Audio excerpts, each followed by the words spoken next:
Exit poll ಸಮೀಕ್ಷೆಗಳು ಉಲ್ಟಂಪಲ್ಟ. ಎನ್ಡಿಎಗೆ India ಒಕ್ಕೂಟ tough fight. ಅಂದುಕೊಂಡಂತೆ ರಾಜ್ಯದಲ್ಲಿ 2 ಅಂಕಿ ದಾಟಿದ ಕಾಂಗ್ರೆಸ್.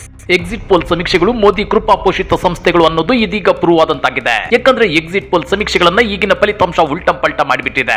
ಎನ್ಡಿಎ 400 ಸೀಟು ಗೆಲ್ಲುತ್ತೆ ಅಂತೇಳಿ ಜಂಬ ಕುಚ್ಕೊಂತಿದ್ದ ಬಿಜೆಪಿಗರ ಜಂಗಬಲವೇ ಹುಡುಗಿ ಹೋಗಿದೆ. ಕರ್ನಾಟಕದಲ್ಲೂ ಕಳೆದ ಸಲ ಒಂದೇ ಒಂದು ಸೀಟು ಗೆದ್ದಿದ್ದ ಕಾಂಗ್ರೆಸ್ ಈ ಸಲ ಹೇಳಿದಂತೆ 2 ಅಂಕಿ ದಾಟಿದೆ. ಹಾಗಾದ್ರೆ ಎನ್ಡಿಎಗೆ ಕೇಂದ್ರದಲ್ಲಿ ಸಿಂಪಲ್ ಮೆಜಾರಿಟಿ ಸಿಕ್ಕಿದ್ರು ಇನ್ಮೇಲೆ ಬಿಜೆಪಿ ಬೇಳೆ ಬೇಯಲ್ವಾ? ಏನಿದು ಫಲಿತಾಂಶದ ನಂತರದ ಲೆಕ್ಕಾಚಾರ ಅಂದ್ರ ಅದನ್ನ ಡೀಟೇಲ್ ಆಗಿ ತೋರಿಸ್ತೀವಿ. ಆದ್ರೆ ಅದಕ್ಕಿಂತ ಮೊದಲು ನಮ್ಮ ಚಾನಲ್ ಅನ್ನು ಸಬ್ಸ್ಕ್ರೈಬ್ ಮಾಡ್ಕೊಳ್ಳಿ. ಹಾಗೇನೇ ಪಕ್ಕದಲ್ಲಿರೋ ಬೆಲ್ ಬಟನ್ ಅನ್ನು ಪ್ರೆಸ್ ಮಾಡಿ. ಬಹು ನಿರೀಕ್ಷಿತ ಲೋಕಸಭಾ ಚುನಾವಣಾ ಫಲಿತಾಂಶ ಹೊರಬಿದ್ದಿದೆ.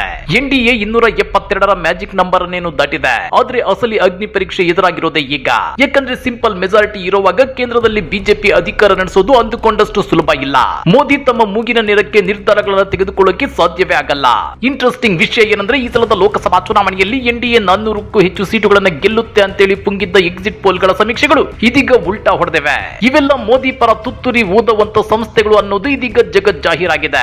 ಬಹುತೇಕ ಎಲ್ಲ ಎಕ್ಸಿಟ್ ಪೋಲ್ಗಳು ಕೂಡ ಕಾಂಗ್ರೆಸ್ ನೇತೃತ್ವದ ಇಂಡಿಯಾ ಒಕ್ಕೂಟ 150ರಿಂದ 180 ಸ್ಥಾನಗಳನ್ನ ದಾಟೋದಿಲ್ಲ ಅಂತೇಳಿ ಫಲಿತಾಂಶ ನೀಡಿದ್ವು. ಆದ್ರೆ ಫಲಿತಾಂಶವನ್ನ ಇಂಡಿಯಾ ಒಕ್ಕೂಟ ಸುಳ್ಳು ಮಾಡಿದ್ದು ಮಧ್ಯಾಹ್ನ 3 ಗಂಟೆಗೆ ಐಎನ್ಡಿಎ ಒಕ್ಕೂಟ 228 ಸ್ಥಾನಗಳಲ್ಲಿ ಮುಂದಿದೆ. ಕಾಂಗ್ರೆಸ್ 105 ಸ್ಥಾನಗಳನ್ನ ಪಡೆಯುವ ಹಾದಿಯಲ್ಲಿದೆ. ಎನ್ಡಿಎ ಮೈತ್ರಿಕೂಟಕ್ಕೆ ಐಎನ್ಡಿಎ ಟಫ್ ಫೈಟ್ ನೀಡ್ತಾ ಇದೆ. ಎನ್ಡಿಎ 297 ಸ್ಥಾನಗಳಲ್ಲಿ ಮುನ್ನಡೆ ಸಾಧಿಸಿದೆ. 2019ರಲ್ಲಿ ಕಾಂಗ್ರೆಸ್ ಗಳಿಸಿದ್ದು ಕೇವಲ 52 ಸ್ಥಾನಗಳನ್ನ.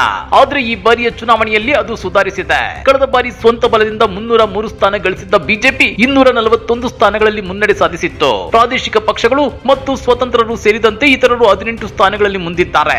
ಇನ್ನ ಬಿಜೆಪಿ ಭದ್ರಕೋಟೆಯಾದ ಉತ್ತರ ಪ್ರದೇಶದಲ್ಲಿ ರೋಚಕ ಸ್ಪರ್ಧೆ ಏರ್ಪಟ್ಟಿದೆ. 80 ಸ್ಥಾನಗಳಲ್ಲಿ ಇಂಡಿಯಾ ಒಕ್ಕೂಟ 41 ಸ್ಥಾನಗಳಲ್ಲಿ ಮುನ್ನಡೆ ಸಾಧಿಸಿದೆ. ಆದ್ರೆ ಆಡಳಿತಾರೂಢ ಬಿಜೆಪಿ 37 ಸ್ಥಾನಗಳಲ್ಲಿ ಮುನ್ನಡೆ ಸಾಧಿಸಿದೆ. ಇನ್ನ ಕರ್ನಾಟಕದಲ್ಲಿ ಕಾಂಗ್ರೆಸ್ ಪಕ್ಷ 2 ಅಂಕಿ ಸ್ಥಾನಗಳನ್ನ ಗೆಲ್ಲಲಿದೆ ಅಂತೇಳಿ ಇತ್ತೀಚೆಗೆ ಡಿಸಿಎಂ ಡಿಕೆ ಶಿವಕುಮಾರ್ ಹೇಳಿದ್ರು. ಅದರಂತೆ ರಾಜ್ಯದಲ್ಲಿ ಕಾಂಗ್ರೆಸ್ 2 ಅಂಕಿಯನ್ನ ದಾಟುವ ಸನಿಹದಲ್ಲಿದೆ. ಈಗಾಗಲೇ ಕಾಂಗ್ರೆಸ್ ಹೈಕಮಾಂಡ್ ಬರೋಬ್ಬರಿ 20 ಕ್ಷೇತ್ರಗಳನ್ನ ಗೆಲ್ಲಲೇಬೇಕು ಅಂತೇಳಿ ಟಾರ್ಗೆಟ್ ನೀಡಿತ್ತು. ರಾಜ್ಯ ಕಾಂಗ್ರೆಸ್ ನಾಯಕರು ಕನಿಷ್ಠ 15ಕ್ಕೂ ಹೆಚ್ಚು ಸ್ಥಾನಗಳನ್ನ ಗೆಲ್ಲುವ ವಿಶ್ವಾಸವನ್ನ ವ್ಯಕ್ತಪಡಿಸಿದ್ರು. ಆದ್ರೆ ಈಗ ಕಾಂಗ್ರೆಸ್ ನಾಯಕರ ವಿಶ್ವಾಸದಂತೆ ಕರ್ನಾಟಕದಲ್ಲಿ ಕಾಂಗ್ರೆಸ್ 2 ಅಂಕಿ ಸ್ಥಾನಗಳನ್ನ ಗೆಲ್ಲುವ ಸಾಧ್ಯತೆ ಇದೆ ಎನ್ನಲಾಗ್ತಿದೆ. ಚಾಮರಾಜನಗರದಲ್ಲಿ ಸುನಿಲ್ ಬೋಸ್, ಬೀದರ್ನಲ್ಲಿ ಸಾಗರ್ ಖಂಡ್ರೆ, ಚಿಕ್ಕೋಡಿಯಲ್ಲಿ ಪ್ರಿಯಾಂಕಾ ಜಾರಕಿಹೊಳಿ, ಕೊಪ್ಪಳ ಕ್ಷೇತ್ರದಲ್ಲಿ ರಾಜಶೇಖರ್ ಹಿಟ್ನಾಳ್ ಗೆಲುವು ಸಾಧಿಸಿದ್ದಾರೆ ಅಂತ ತಿಳಿದು ಬಂದಿದೆ. ಇನ್ನು ದಾವಣಗೆರೆ ಲೋಕಸಭಾ ಕ್ಷೇತ್ರದಲ್ಲಿ ಪ್ರಭಾ ಮಲ್ಲಿಕಾರ್ಜುನ್, ಬಳ್ಳಾರಿ ಕ್ಷೇತ್ರದಿಂದ ಇ ತುಕಾರಾಂ ಹಾಗೂ ಹಾಸನ ಲೋಕಸಭಾ ಕ್ಷೇತ್ರದಿಂದ ಶ್ರೇಯಸ್ ಪಾಟೀಲ್, ಬೆಂಗಳೂರು ಸೆಂಟ್ರಲ್ ಕ್ಷೇತ್ರದಿಂದ ಮುಸ್ಲಿಂ ಅಭ್ಯರ್ಥಿ ಮನ್ಸೂರ್ ಅಲಿ ಖಾನ್ ಗೆಲುವು ಸಾಧಿಸಿದ್ದಾರೆ. ಹಾಗಾದ್ರೆ ಎಕ್ಸಿಟ್ ಪೋಲ್ ಸಮೀಕ್ಷಾ ವರದಿಗಳು ಮೋದಿ ಪರ ಬೇಕು ಅಂತಲೇ ತುತ್ತೂರಿ ಊದಿದ್ವಾ? 400+ ಕನಸು ಕಂಡಿದ್ದ ಬಿಜೆಪಿ 300ರೊಳಗೆ ಕುಸಿದಿರೋದ್ರ ಬಗ್ಗೆ ನೀವೇನಂತೀರಾ? ಕಮೆಂಟ್ ಮಾಡಿ, ವಿಡಿಯೋ ಲೈಕ್ ಮಾಡಿ, ಶೇರ್ ಮಾಡಿ. ಇಂಥ ಮತ್ತಷ್ಟು ರೋಚಕ ರಾಜಕೀಯ ಸುದ್ದಿಗಳನ್ನ ಮಿಸ್ ಮಾಡದೆ ನೋಡಬೇಕು ಅಂದ್ರೆ ನಮ್ಮ ಯೂಟ್ಯೂಬ್ ಚಾನಲ್ ಅನ್ನ ಸಬ್ಸ್ಕ್ರೈಬ್ ಮಾಡ್ಕೊಳ್ಳಿ.